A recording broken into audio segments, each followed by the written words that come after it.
பாலியல் தொடர்பான செய்திகளை வெளியிடுகின்ற பொழுது அதனுடைய அடையாளங்களை, அதனுடைய பெயரை, அந்த முகவரியை, யார் அதில் பாதிக்கப்பட்டவர்கள் என்ற விவரங்களை தான் வெளியிடக்கூடாது என்பது சட்டம். எஃப்ஐஆர் முதல் தகவல் அறிக்கை பதிவேற்றம் செய்யப்பட்டதற்கு காரணமானவர் யார் என்பதை கண்டறிந்தீர்களா? அந்த கண்டறியப்பட்ட நபர்கள் அல்லது அந்த முதல் தகவல் அறிக்கையை பதிவு செய்த அதிகாரிகள் இந்த வழக்கில் விசாரிக்கப்பட்டார்களா?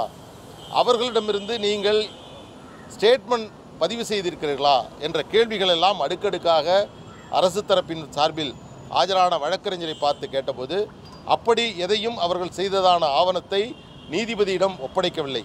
பாலியல் வல்லுறவு, வன்புணர்வு இப்படிப்பட்ட வழக்குகள், இந்த வழக்குகளுடைய முதல் தகவல் அறிக்கையை பதிவேற்றம் செய்ய வேண்டிய அவசியம் இல்லை.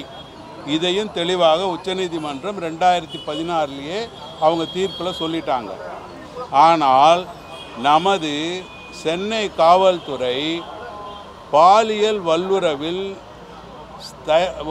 பதிவு செய்யப்பட்ட ஒரு புகாரை பதிவேற்றம் செய்துவிட்டார்கள்.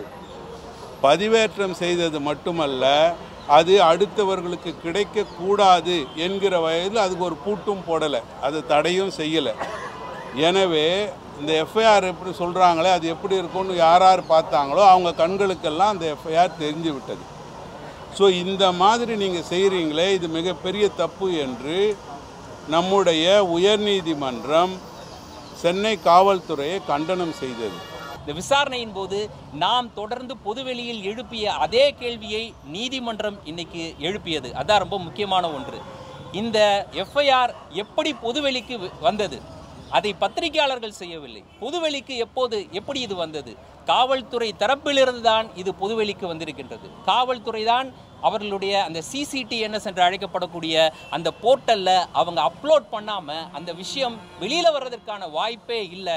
அப்படின்ற போது நீங்கள் உங்களுடைய விசாரணையை எங்கிருந்து தொடங்க வேண்டும் அப்படின்னு நீதிபதி மிக சரியான, நாம் தொடர்ந்து பொதுவெளிகளில் எழுப்பி கொண்டிருந்த அந்த கேள்வியை இன்றைக்கு நீதிபதி அவர்கள் அரசு தரப்பிடம், அதாவது காவல்துறை தரப்பிடம் அந்த கேள்வியை முன்வைத்தார்கள். அந்த கேள்விக்கு SIT தரப்பில் பதில் இல்லை. ஒரு பத்திரிகையிலோ அல்லது தொலைக்காட்சியிலோ வெளியிட்ட மாதிரியான ஒரு சட்டத்தில் ஒரு புகாரை பதிவு செய்திருக்காங்க. அப்படி பார்த்தீங்கன்னா தமிழ்நாட்டில் அல்லது தமிழிலோ அல்லது ஆங்கிலத்திலோ வரக்கூடிய எந்த ஒரு செய்தி பத்திரிகையிலும் இந்த முதல் தகவல் அறிக்கையில் பாதிக்கப்பட்ட நபரின் பெயரோ அடையாளங்களோ ஊரோ தாய் தந்தை பெயர் என்று எந்த விவரம் வந்ததாகவோ இது நாள் வரை ஒரே ஒரு புகார் கூட போலீஸிடம் இல்லை. அல்லது ஒரு தொலைக்காட்சியில் வெளிவந்த மாதிரி காட்சி ஆவணமும் இல்லை. பத்திரிகையாளர்கள் பதிவிறக்கம் செய்து விட்டார்கள் என்பதற்காக அவர்களை அழைத்து துன்புறுத்துவது என்பதை எப்படி ஏற்றுக்கொள்ள முடியும்? இது அடிப்படையிலேயே தவறானது என்று நீதிபதி அவர்கள் தெரிவித்து எங்களுடைய அனைத்து வழக்கறிஞருடைய வாதங்களையும் கேட்டு அதற்கு பிறகு விரிவான தீர்ப்பை வழங்குவதாக தெரிவித்து, இதுபோன்று பத்திரிகையாளர்களை அச்சுறுத்துவது என்பதை ஏற்றுக்கொள்ள முடியாது.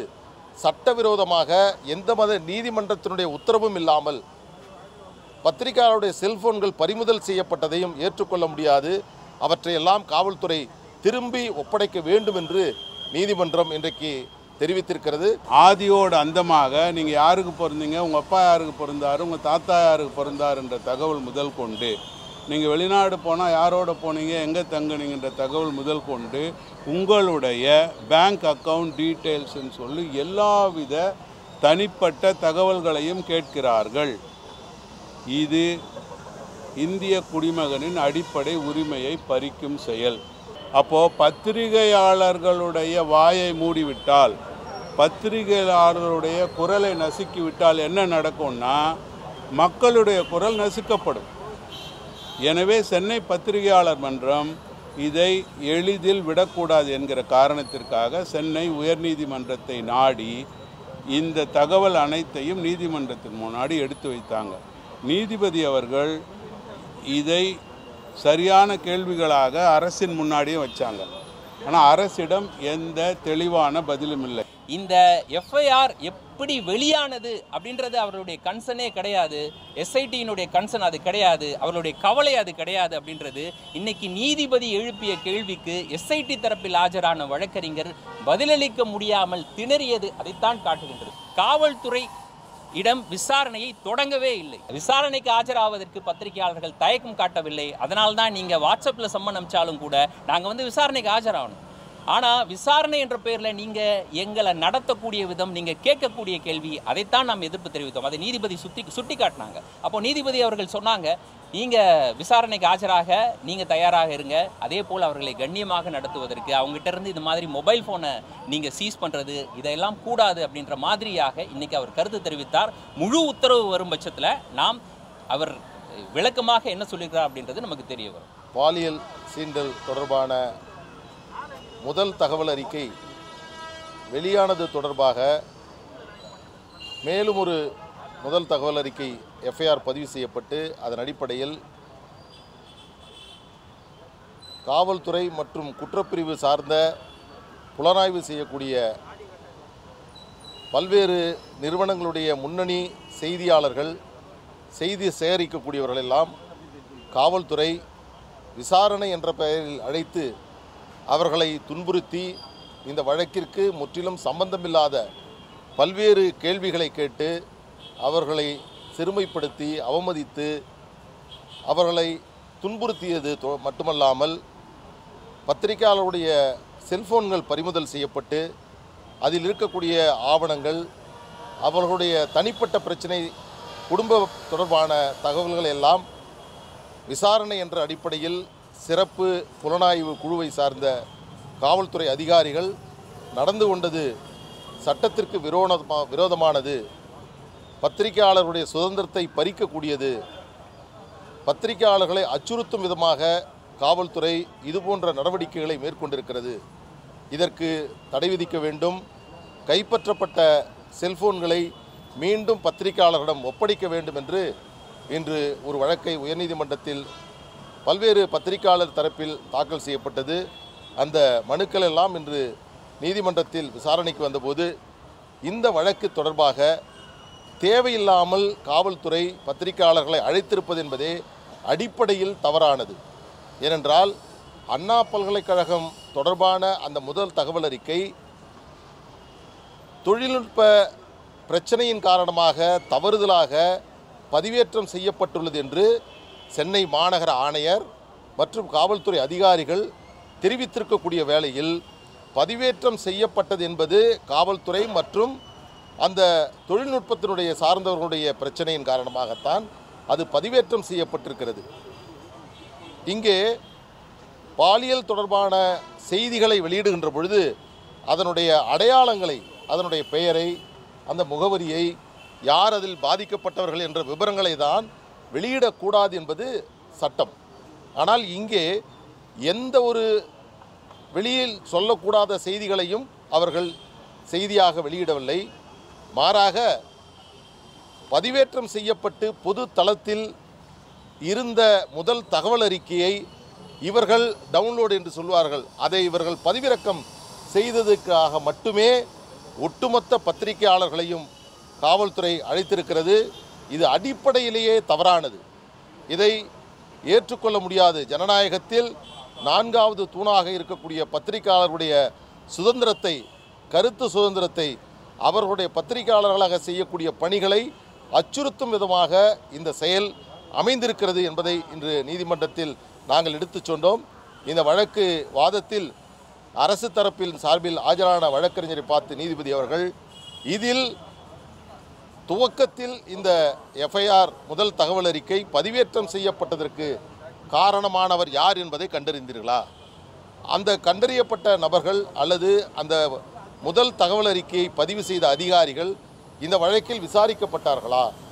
அவர்களிடமிருந்து நீங்கள் ஸ்டேட்மெண்ட் பதிவு செய்திருக்கிறீர்களா என்ற கேள்விகள் எல்லாம் அடுக்கடுக்காக அரசு தரப்பின் சார்பில் ஆஜரான வழக்கறிஞரை பார்த்து கேட்டபோது அப்படி எதையும் அவர்கள் செய்ததான ஆவணத்தை நீதிபதியிடம் ஒப்படைக்கவில்லை. அப்படி இருக்கின்ற பொழுது பதிவேற்றம் செய்யப்பட்டதற்கு காரணம் காவல்துறை மற்றும் உங்களுடைய தொழில்நுட்ப பிரிவு. அப்படி இருக்கின்ற பொழுது பொது தளத்தில் எல்லோரும் பார்க்கக்கூடிய வகையில் இருக்கக்கூடிய முதல் தகவல் அறிக்கையை பத்திரிகையாளர்கள் பதிவிறக்கம் செய்து விட்டார்கள் என்பதற்காக அவர்களை அழைத்து துன்புறுத்துவது என்பதை எப்படி ஏற்றுக்கொள்ள முடியும்? இது அடிப்படையிலேயே தவறானது என்று நீதிபதி அவர்கள் தெரிவித்து எங்களுடைய அனைத்து வழக்கறிஞருடைய வாதங்களையும் கேட்டு அதற்கு பிறகு விரிவான தீர்ப்பை வழங்குவதாக தெரிவித்து இதுபோன்று பத்திரிகையாளர்களை அச்சுறுத்துவது என்பதை ஏற்றுக்கொள்ள முடியாது. சட்டவிரோதமாக எந்த மத நீதிமன்றத்தினுடைய உத்தரவும் இல்லாமல் பத்திரிகையாளருடைய செல்போன்கள் பறிமுதல் செய்யப்பட்டதையும் ஏற்றுக்கொள்ள முடியாது. அவற்றையெல்லாம் காவல்துறை திரும்பி ஒப்படைக்க வேண்டும் என்று நீதிமன்றம் இன்றைக்கு தெரிவித்திருக்கிறது. இதனுடைய தீர்ப்பை அவர் ஒத்திவைத்திருக்கிறார். விரிவான தீர்ப்பை வழங்குவதாக தெரிவித்திருக்கிறார். நீதிமன்றத்தில் இங்கே இந்த அண்ணா பல்கலைக்கழகம் தொடர்பாக அந்த செய்திகளை வெளியிட்ட பத்திரிகையாளர்கள், குறிப்பாக அந்த கிரைம் ரிப்போர்ட்டர்ஸ், இவர்கள் மீது காவல்துறை நடந்து கொண்ட விதத்தை நீதிமன்றத்தில் எடுத்து சொல்லியிருக்கிறோம். நீதிமன்றம் இதில் தேவையில்லாமல் பத்திரிகையாளர்களை நீங்கள் அச்சுறுத்தியிருக்கிறீர்கள், இது தேவையற்றது. முதலில் இந்த முதல் தகவல் அறிக்கை பதிவேற்றம் செய்யப்பட்டது யாரால் இது செல்லப்பட்டது, அதற்கு காரணம் என்பதெல்லாம் கண்டறிந்து அதற்கு பிறகுதான் அடுத்த நிலைக்கு இவர்களை அழைத்திருக்க வேண்டும். ஏனென்றால் அதை செய்ய தவிர்த்துவிட்டு பத்திரிகையாளர்களை மட்டும் அழைத்திருக்கிறார்கள். இன்னொரு கேள்வியும் நீதிபதி கேட்டார். பத்திரிகையாளர்கள் அல்லாமல் வேறு யாராவது இந்த வழக்கு தொடர்பாக விசாரணைக்காக அழைக்கப்பட்டிருக்கலாம் என்று கேட்டபொழுது அதற்கும் அரசு தரப்பில் பத்திரிகையாளர்களை தவிர வேறு யாரையும் அழைத்ததாக அவர்கள் பதில் சொல்லவில்லை. எனவே இந்த வழக்கில் விரிவான தீர்ப்பை வழங்குவதாக நீதிபதி தெரிவித்து இந்த வழக்கை இப்பொழுது நாங்கள் விவாதித்து முடித்து வந்திருக்கிறோம். ஆனால் முதல் ஒரு 3 பேரோடைய செல்போனை பறிமுதல் பண்ணிட்டாங்க. ஆனாலும் தொடர்ந்து பத்திரிகையாளர்களுக்கு சம்மன் வழங்கப்பட்டதாக இருக்குது. நேற்று கூட சில பத்திரிகையாளர்களுக்கு சம்மன் கொடுக்கப்பட்டிருக்காங்க. அதுக்கு ஏதாவது இல்லை, அது நாங்கள் சொன்னோம். என்னென்னா சில பத்திரிகையாளர்கள் நாளை அழைக்கப்பட்டிருக்கிறார்கள், சிலர் இன்னும் அடுத்த நாட்கள் வர வேண்டும் என்று சொல்லியிருக்கிறார்கள். செல்ஃபோன்களை கேட்டிருக்காங்க, அதோட பாஸ்வேர்டுகளை கேட்குறாங்க, அதில் இருக்கக்கூடிய தனிப்பட்ட செய்திகளை கேட்கிறார்கள். அதோடு காவல்துறை நேரடியாக பத்திரிகையாளர்களுக்கு மட்டுமல்ல, அவருடைய உறவினர்களுக்கு தொலைபேசியின் மூலமாக அவங்க வீட்டில் இருக்கக்கூடிய அம்மா, மாமியார், மனைவி, இவர்களுக்கெல்லாம் தொலைபேசியில் அழைத்து நீங்கள் வர வேண்டும் என்று சொல்கிறார்கள். உச்சநீதிமன்றம் தெளிவாக சொல்லுகிறது, வாட்ஸ்அப் மூலமாக சம்மன்கள் அனுப்பக்கூடாது என்று உச்சநீதிமன்றம் சொல்லியும் பத்திரிகையாளர்களுக்கு அவர்கள் வர வேண்டும் என்பதற்கான சம்மன் வாட்ஸ்அப் மூலமாக அனுப்பப்பட்டிருக்கிறது. ஒட்டுமொத்த பத்திரிகையாளர்களும் இதனால் பெரும் அளவில் மனதளவில் பெரும் பாதிக்கப்பட்டிருக்கிறார்கள், அவர்கள் துன்புறுத்தப்பட்டிருக்கிறார்கள் என்பதைத்தான் இன்றைக்கு நீதிமன்றத்தில் நாங்கள் சொல்லியிருக்கோம். அதை கொடுக்கணும்னு நீதிபதி ஓரல் ஒரு வாய்மொழியாக அரசு தரப்பு வழக்கறிஞரிடம் பறிமுதல் செய்யப்பட்ட செல்போன்களை ஒப்படைக்க வேண்டும் என்று சொல்லியிருக்கிறார். விரிவான தீர்ப்பையும் வழங்குவதாக நீதிபதி கூறியிருக்கிறார். 3 பத்திரிகையாளர்கள் அவங்களுடைய செல்போனை கொடுத்துருக்காங்க. கடந்த ஒரு வாரமாக மன உளைச்சலில் இருந்திருக்காங்க. அவங்களுக்கு ஏதாவது ரெமெடி ஏதாவது கிடைக்குமா? நீதிமன்றம் அதுக்காக தான் இருக்குது. எல்லோருக்கும் நீதி வழங்கக்கூடிய நீதித்துறை நிச்சயமாக பல்வேறு குற்றங்களை, தவறுகளை, இந்த அடித்தட்டு மக்களுடைய உரிமைகளுக்காக போராடக்கூடிய பத்திரிகையாளர்களுக்காக நிச்சயமாக உங்களுக்கு நீதிமன்றம் உங்களுக்கு உரிய பாதுகாப்பை, உங்களுக்கு தேவையான சட்ட உதவியை நீதிமன்றம் உங்களுக்கு வழங்கும். பாலியல் வன்கொடுமை வழக்கு தொடர்பாக பதிவு செய்யப்பட்ட அந்த முதல் தகவல் அறிக்கை அது எவ்வாறு பொதுவெளிக்கு வந்தது? இதுதான் ரொம்ப முக்கியமான கேள்வி. இந்த கேள்வி தொடர்பாக அல்லது இது குறித்து விசாரிக்கிறேன் என்ற பெயரில் நீதிமன்றத்தால் அமைக்கப்பட்ட சிறப்பு விசாரணை குழு பத்திரிகையாளர்களை விசாரணை என்ற பெயரில் அழைத்து அவர்களிடம் காது கொடுத்து கேட்க முடியாத அளவிலான பல கேள்விகளை அவர்கள் எழுப்பியது நம்மிடம் மிகப்பெரிய அதிருப்தியை ஏற்படுத்தியது, நம்மை அச்சுறுத்தக்கூடிய வகையில் இருந்தது. குறிப்பாக பத்திரிகையாளர்கள் அவர்களுடைய தொழிலை செய்ததற்காக அவர்கள் மறைமுகமாக பழிவாங்கப்படுகிறார்களா அப்படின்ற ஒரு எண்ணம் கூட நம்மிடம் எழுந்தது. இதற்கெல்லாம் உச்சபட்சமாக இந்த கேள்விகளை நம்மிடம் எழுப்பியது தாண்டி நம்முடைய மொபைல் ஃபோன்களை எந்த சட்டத்திற்கும் உட்பட்டு எந்த விதிகளையும் பின்பற்றாமல், அவர்களிடம் முறையாக அதை தெரிவிக்காமல், அவர்களிடம் செல்போனை வாங்கினோம் என்பதற்கான எந்த அத்தாட்சியையும் கூட அவர்களிடம் கொடுக்காமல், விசாரணையை மதித்து விசாரணைக்கு உட்பட வேண்டும் என்ற எண்ணத்தில் சென்ற அந்த பத்திரிகையாளர்களிடம் அந்த செல்போன்கள் பறிமுதல் செய்யப்பட்டது. இது தொடர்பாக நாம் ஏற்கனவே சென்னை பத்திரிகையாளர் மன்றம் சார்பாக தமிழ்நாடு காவல்துறை தலைவர் அவர்களை நேரில் சந்தித்து எஸ்ஐடியினுடைய இந்த நடவடிக்கை குறித்து புகார் அளித்தோம். அதைத் தொடர்ந்து நேரடியாக எஸ்ஐடியை அணுகி அதனுடைய விசாரணை அதிகாரிகளிடம் நம்முடைய அதிருப்தியை பதிவு செய்தோம். இருந்தபோதும் அவர்கள் தரப்பிலிருந்து எந்த மாற்றமும் இல்லை. நாம் அவர்களை சந்தித்து விட்டு வந்த அடுத்த தினமே இல்லை அன்றைய தினமே மதியம் மீண்டும் சம்மனில் ஆஜரான பத்திரிகையாளர்களிடம் செல்போன்கள் பறிமுதல் செய்யப்படும் என்ற ஒரு தகவலை அவர்கள் தெரிவித்தார்கள். அதைத் தொடர்ந்து நமக்கு வேறு வழி இல்லாமல் நாம் ஒரு கண்டன ஆர்ப்பாட்டத்தை நடத்தினோம் சென்னை பத்திரிகையாளர் மன்றம் சார்பாக. அதனுடைய தொடர்ச்சியாக நமக்கு நிவாரணம் கிடைக்க வேண்டும் என்ற எண்ணத்தின் அடிப்படையில் மாண்புமிகு சென்னை உயர்நீதிமன்ற நீதிமன்றத்தை நாம் அணுகினோம். சென்னை பத்திரிகையாளர் மன்றம் மட்டுமில்லாமல் பாதிக்கப்பட்ட பத்திரிகையாளர்களும் சென்னை உயர்நீதிமன்றத்தை அணுகினார்கள். நாம் முன்வைத்த கோரிக்கை என்பது விசாரணை என்ற பெயரில் நம்மை அச்சுறுத்தக்கூடிய வகையில் எஸ்ஐடி இது போன்ற கேள்விகளை எழுப்பக்கூடாது. எந்த சட்டத்திற்கும் உட்படாமல் நம்மிடமிருந்து பெறப்பட்ட அந்த மொபைல் போன்களை திரும்பி தர வேண்டும். அதேபோல் இனி ஆஜராகக்கூடிய ஒருவேளை அவர்கள் விசாரணைக்கு அழைக்கும் பட்சத்தில் இனி ஆஜராகக்கூடியவர்கள் கண்ணியத்தோடு நடத்தப்பட வேண்டும். தேவையற்ற கேள்விகள் கேட்கப்படக்கூடாது. அவர்களுடைய மொபைல் போன்கள் பறிமுதல் செய்யப்படக்கூடாது என்பது உட்பட பல்வேறு கோரிக்கைகள் அந்த மனுவில் முன்வைக்கப்பட்டது. அந்த மனு இன்று மாண்புமிகு நீதிபதி அவர்கள் முன் விசாரணைக்கு வந்தது. நீதிபதி இளந்திரையன் அவர்கள் முன்பு விசாரணைக்கு வந்தது. இந்த விசாரணையின் போது நாம் தொடர்ந்து பொதுவெளியில் எழுப்பிய அதே கேள்வியை நீதிமன்றம் இன்னைக்கு எழுப்பியது. அதான் ரொம்ப முக்கியமான ஒன்று. இந்த எஃப்ஐஆர் எப்படி பொதுவெளிக்கு வந்தது? அதை பத்திரிகையாளர்கள் செய்யவில்லை. பொதுவெளிக்கு எப்படி இது வந்தது? காவல்துறை தரப்பிலிருந்து தான் இது பொதுவெளிக்கு வந்திருக்கின்றது. காவல்துறை தான் அவர்களுடைய அந்த சிசிடிஎன்எஸ் என்று அழைக்கப்படக்கூடிய அந்த போர்ட்டல்ல அவங்க அப்லோட் பண்ணாம அந்த விஷயம் வெளியில வர்றதற்கான வாய்ப்பே இல்லை.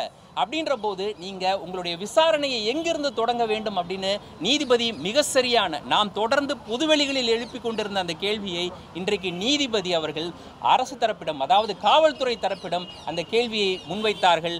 அந்த கேள்விக்கு எஸ்ஐடி தரப்பில் பதில் இல்லை. இதுதான் கவனிக்க வேண்டிய விஷயம். ஆகவே ஒரு விஷயம் ரொம்ப தெளிவா தெரியுது. இந்த எஃப்ஐஆர் எப்படி வெளியானது அப்படின்றது அவர்களுடைய கன்சர்னே கிடையாது. எஸ்ஐடியினுடைய கன்சர்ன் அது கிடையாது. அவர்களுடைய கவலை அது கிடையாது. அப்படின்றது இன்னைக்கு நீதிபதி எழுப்பிய கேள்விக்கு எஸ்ஐடி தரப்பில் ஆஜரான வழக்கறிஞர் பதிலளிக்க முடியாமல் திணறியது அதைத்தான் காட்டுகின்றது. ஆகவே அவர்கள் காவல்துறை இடம் விசாரணையை தொடங்கவே இல்லை. நேரடியாக பத்திரிகையாளர்களை அவர்களுக்கு கண்ணில் பட்ட இல்லை அவர்களுக்கு விரும்பிய வகையில் எல்லாருக்கும் சம்மன் அனுப்பிச்சு. நம்ம எல்லாருக்குமே தெரியும் சம்மனை பொறுத்த வரைக்கும் அந்த சம்மனும் கூட சட்டப்படி அனுப்பப்படவில்லை, நேரில் வந்து கொடுக்கப்படவில்லை, போஸ்ட் மூலமாக அனுப்பப்படலை. சாதாரணமாக வாட்ஸ்அப் மூலமாக சம்மன் அனுப்பி அவர்கள் நம்மை வரவழைத்தார்கள். அப்படியாக ஒரு சம்மனை பெற்றாலும் கூட இந்த வழக்கினுடைய முக்கியத்துவத்தை கருதி நாம் சட்டத்தை மதித்து அவர்கள் முன் ஆஜரானோம். ஆனால் சட்டத்திற்கு புறம்பாக அவர்கள் நடந்து கொண்டார்கள். அதனுடைய தொடர்ச்சியாகத்தான் வேறு வழியில்லாமல் நாம் இன்று நீதிமன்றத்தை நாட வேண்டிய ஒரு சூழலுக்கு தள்ளப்பட்டோம். நீதிமன்றத்தில் இன்று நீதிபதி அவர்கள் எழுப்பிய கேள்விகள் அனைத்தும் பத்திரிகையாளர்கள் பொதுவெளியில் நாம் எழுப்பிக் கொண்டிருந்த கேள்விகளாகவே இருந்தது. அந்த வகையில் இந்த வழக்கு விசாரணை மிக திருப்திகரமாக அமைந்தது.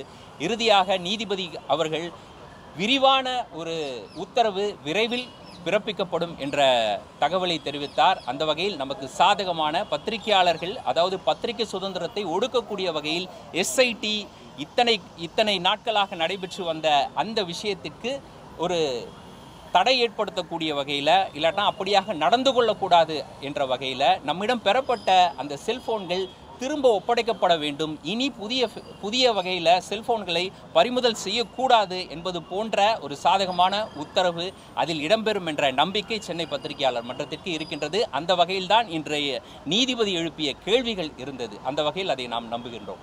நாளை தினத்தில் மறுபடியும் சம்மன் அனுப்பியிருக்காங்க. நாளை ஆஜராகணும். அவங்க எப்படி அவங்க ஆஜராகணும் இன்னைக்கு ரெண்டு விஷயம் குறிப்பிட்டாங்க நீதிபதிகளை பொறுத்த வரைக்கும். நீங்கள் விசாரணைக்கு ஆஜராகணும், அதாவது ஆஜராகணும்னா ஒத்துழைக்க நீங்கள் தயாராக இருக்கிறீங்க. நாங்கள் ஏற்கனவே சொல்லிட்டோம். பத்திரிகையாளர் தரப்பில் ஆஜரான வழக்கறிஞர்கள் ஏற்கனவே சொல்லிட்டோம். பத்திரிகையாளர் மன்றத்தின் சார்பாக ஆஜரான வழக்கறிஞரும் சொல்லிட்டார். அது விசாரணைக்கு ஆஜராவதற்கு பத்திரிகையாளர்கள் தயக்கம் காட்டவில்லை. அதனால்தான் நீங்கள் வாட்ஸ்அப்பில் சம்மன் அனுப்பிச்சாலும் கூட நாங்கள் விசாரணைக்கு ஆஜராகணும்.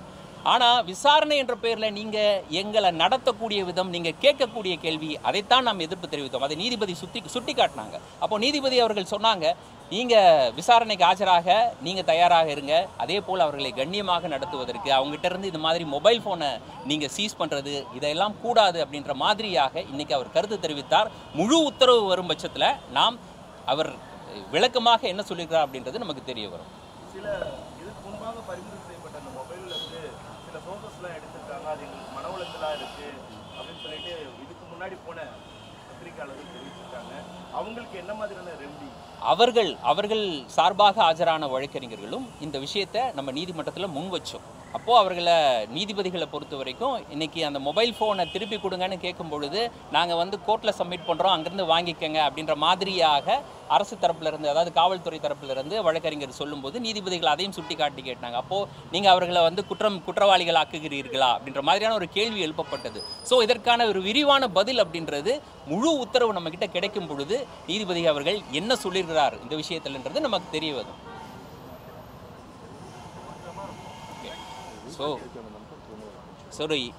இறுதியாக ஒரே ஒரு விஷயம், இது ஒரு வெற்றியாக இருந்தாலும் அடுத்தடுத்து ஒருவேளை இதையும் மீறி இப்போது காவல்துறை தரப்பில் இருந்தோ இல்லை வேறு வகையிலேயோ பத்திரிகையாளர்களுக்கு ஒரு நெருக்கடி கொடுக்கப்படும் பட்சத்தில் அவர்களுக்கு நீதி கிடைப்பதற்காக கடைசி வரை எந்த எக்ஸ்டெண்டுக்கும் போய் சென்னை பத்திரிகையாளர் மன்றம் அவர்களுக்கு உறுதுணையாக இருக்கும் அப்படின்றத இந்த இடத்துல பதிவு செய்கிறோம். இந்த வழக்கை பற்றி புரிஞ்சுக்கிட்டாதான் ஏன் வந்து இது கருத்து சுதந்திரத்திற்கு எதிராக அப்படின்னு சென்னை பத்திரிகையாளர் சங்கம் கருதுதுன்னு நம்ம புரிஞ்சுக்க முடியும். அண்ணா பல்கலைக்கழக வளாகத்தில் ஒரு மிகப்பெரிய தவறு நடக்கிறது, குற்றம் நடக்கிறது. அது அனைவரையும் அதிர்ச்சிக்கு உள்ளாக்குகிறது. ஒரு 17 வயது 18 வயது உள்ள குழந்தைகள் படிக்க வருகிறார்கள். அங்கு அவர்களுக்கு பாதுகாப்பு இல்லை என்பது எல்லாருக்கும் அதிர்ச்சியாக தான் இருக்கும். அப்படிப்பட்ட அதிர்ச்சி செய்தியை வெளியிடும் பொழுது அந்த செய்தியை அதிகமாக சொல்லிவிட்டார்கள் என்று புலன் விசாரணை செய்யாமல் மெத்தனமாக இருக்கிற காவல்துறைக்கு பத்திரிகையாளர் மேலே கோபம். அதனால் என்ன செய்கிறாங்க அப்படின்னா, உச்சநீதிமன்றம் ஒரு தீர்ப்பு சொல்லியிருக்கு. அது என்ன தீர்ப்பு சொல்லியிருக்குன்னா, ஒரு முதல் தகவல் அறிக்கை பதிவு செய்யப்பட்ட 24 மணி நேரங்களில் புகார்தாரருக்கும் கிடைக்கணும், குற்றம் சாட்டப்பட்டவருக்கும் கிடைக்கணும். எனவே 24 மணி நேரத்தில் அந்த முதல் தகவல் அறிக்கையை நீங்கள் பொதுத்தளத்தில் பதிவேற்றம் செய்ய வேண்டும் அப்படின்னு சொல்லிடுறாங்க. எனவே அதுக்குன்னு ஒரு வெப்சைட் இருக்குது, அதில் எஃப்ஐஆரை பதிவு பண்ணுறாங்க. உலகத்தின் எந்த மூலையில் இருந்தாலும் நீங்கள் அது தேவைன்னா எடுத்துக்கலாம். இப்போ அமெரிக்காவில் கூட இருக்கிறார் ஒருத்தர், அவர் மேலே ஒரு புகார் சொல்கிறாங்கன்னா என் மேலே என்ன தப்பு சொல்லியிருக்காங்கன்னு அவர் எடுக்கலாம். ஆனால் அப்படிப்பட்ட பதிவேற்றம் எந்தெந்த வழக்கில் செய்யக்கூடாதுன்னு உச்சநீதிமன்றம் சொல்லியிருக்கு. அது என்ன மாதிரி வழக்கு அப்படின்னு கேட்டிங்கன்னா, பாலியல் வல்லுறவு, வன்புணர்வு, இப்படிப்பட்ட வழக்குகள். இந்த வழக்குகளுடைய முதல் தகவல் அறிக்கையை பதிவேற்றம் செய்ய வேண்டிய அவசியம் இல்லை. இதையும் தெளிவாக உச்சநீதிமன்றம் 2016 அவங்க தீர்ப்பில் சொல்லிட்டாங்க. ஆனால் நமது சென்னை காவல்துறை பாலியல் வல்லுறவில் பதிவு செய்யப்பட்ட ஒரு புகாரை பதிவேற்றம் செய்துவிட்டார்கள். பதிவேற்றம் செய்தது மட்டுமல்ல, அது அடுத்தவர்களுக்கு கிடைக்கக்கூடாது என்கிற வகையில் அதுக்கு ஒரு பூட்டும் போடலை, அது தடையும் செய்யலை. எனவே இந்த எஃப்ஐஆர் எப்படி சொல்கிறாங்களே அது எப்படி இருக்கும்னு யார் யார் பார்த்தாங்களோ அவங்க கண்களுக்கெல்லாம் அந்த எஃப்ஐஆர் தெரிஞ்சு விட்டது. ஸோ இந்த மாதிரி நீங்கள் செய்கிறீங்களே, இது மிகப்பெரிய தப்பு என்று நம்முடைய உயர்நீதிமன்றம் சென்னை காவல்துறையை கண்டனம் செய்தது. யார் இந்த பதிவேற்றம் செய்தார்கள், யார் இந்த தவறுக்கு காரணம் என்று புலன் விசாரணை செய்து கண்டுபிடித்து அவர்கள் மீது வழக்கு தொடுக்க வேண்டும் என்றும் உத்தரவிட்டது. அப்போது இந்த முதல் தகவல் அறிக்கையை பதிவேற்றம் செய்தவர்கள் மீது ஒரு வழக்கு போட்டு அதை எடுக்கணும். ஆனால் சென்னை காவல்துறை என்ன செய்திருக்காங்க, இந்த முதல் தகவல் அறிக்கையை ஒரு பத்திரிகையிலோ அல்லது தொலைக்காட்சியிலோ வெளியிட்ட மாதிரியான ஒரு சட்டத்தில் ஒரு புகாரை பதிவு செய்திருக்காங்க. அப்படி பார்த்தீங்கன்னா தமிழ்நாட்டில் அல்லது தமிழிலோ அல்லது ஆங்கிலத்திலோ வரக்கூடிய எந்த ஒரு செய்தி பத்திரிகையிலும் இந்த முதல் தகவல் அறிக்கையில் பாதிக்கப்பட்ட நபரின் பெயரோ அடையாளங்களோ ஊரோ தாய் தந்தை பெயர் என்று எந்த விவரம் வந்ததாகவோ இதுநாள் வரை ஒரே ஒரு புகார் கூட போலீஸிடம் இல்லை. இந்த பத்திரிகையில் வெளிவந்தது அந்த பத்திரிகையில் வெளிவந்ததுன்னு இல்லை, அல்லது ஒரு தொலைக்காட்சியில் வெளிவந்த மாதிரி காட்சி ஆவணமும் இல்லை. அப்படி இருக்கும் பொழுது தமிழ்நாட்டில் உள்ள அனைத்து நிருபர்களுக்கும் ஒரு சம்மன் அனுப்புகிறாங்க. இந்த வழக்கில் உங்களை விசாரிக்க வேண்டியிருக்கு, உங்களுக்கு தகவல் தெரிஞ்சிருக்க வேண்டும் என்று கூப்பிட்டு விட்டு முதல்ல அவங்களுடைய மொபைல் ஃபோனை கைப்பற்றிக்கிறாங்க. அடுத்ததாக ஒரு 56 கேள்விகளை கொண்ட பரீட்சை எழுதுகிற மாதிரி ஒரு கேள்வித்தாளை கொடுக்குறாங்க.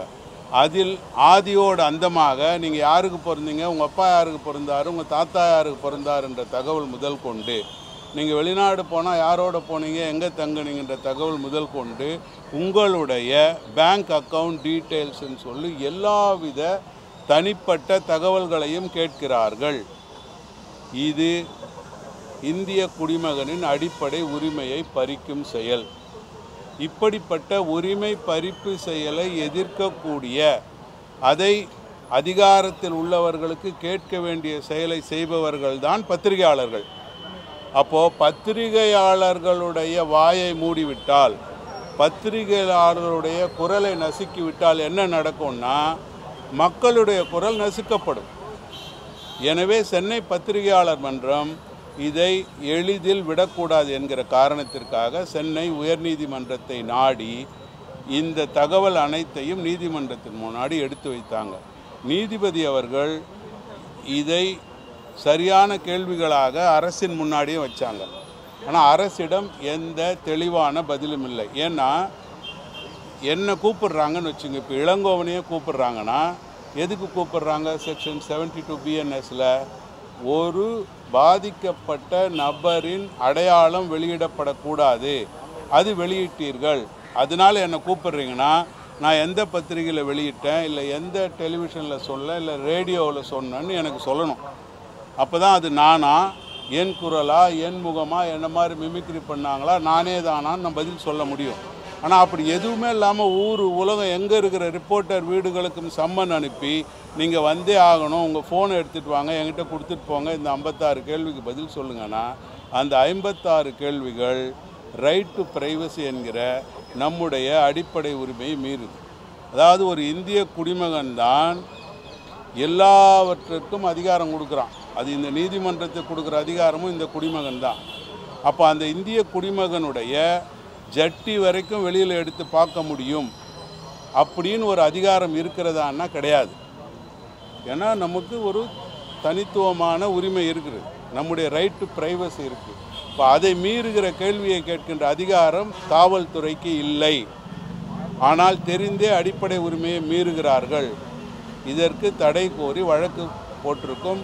நீதிமன்றம் சரியான உத்தரவை பிறப்பிப்பதாக சொல்லியிருக்கிறார்கள். யாராவது எதனா கேட்டுக்கோங்க, கேட்கலாம். சார், இப்போ நாளைக்கு ஒரு பேட்ச் சம்மன் கொடுத்துருக்காங்க, நாளைக்கு மறுநாள் ஒரு பேட்ச் சம்மன், இப்போ அவங்களோட இன்னைக்கு உத்தரவை பார்ப்போம். அந்த உத்தரவின் மீது, அந்த உத்தரவையும் மீறி ஏதாவது ஒரு சம்மன் வந்தாலோ அல்லது வேறு ஏதாவது சட்டத்திற்கு புறம்பாக இருந்தாலோ எந்த ஒரு தனிநபரும் இதே நீதிமன்றத்தை நாடலாம். அப்படி நாடும் பொழுது இவர்கள் சொல்லுகிற குற்ற எண் 107/2024 சைபர் கிரைம் ஈஸ்ட் கிழக்கு பக்கம் சொல்லக்கூடிய அந்த முதல் தகவல் அறிக்கையே சட்டத்திற்கு புறம்பானது. இவர்கள் குற்றம் சாட்டுகிற எந்த ஒரு தகவலுமே அங்கே இல்லை, எனவே அதையே இல்லாமல் செய்யுங்கள் என்று இதே உயர்நீதிமன்றத்தை நாடலாம். என்னுடைய சட்ட அறிவின்படி ஒரு பப்ளிகேஷனும் இல்லாமல், ஒரு பிரிண்டிங் மெட்டீரியலும் இல்லாமல் செக்ஷன் 72 BNSல வழக்கு இருக்குது, நீங்கள் வாங்கன்னு சொல்லுவதே சட்டத்தை மீறிய செயல். It is an FIR to be quashed. அப்படி தான் நான் நினைக்கிறேன். அப்படித்தான் நம் நீதிமன்றத்தை நாட வேண்டி இருக்கு.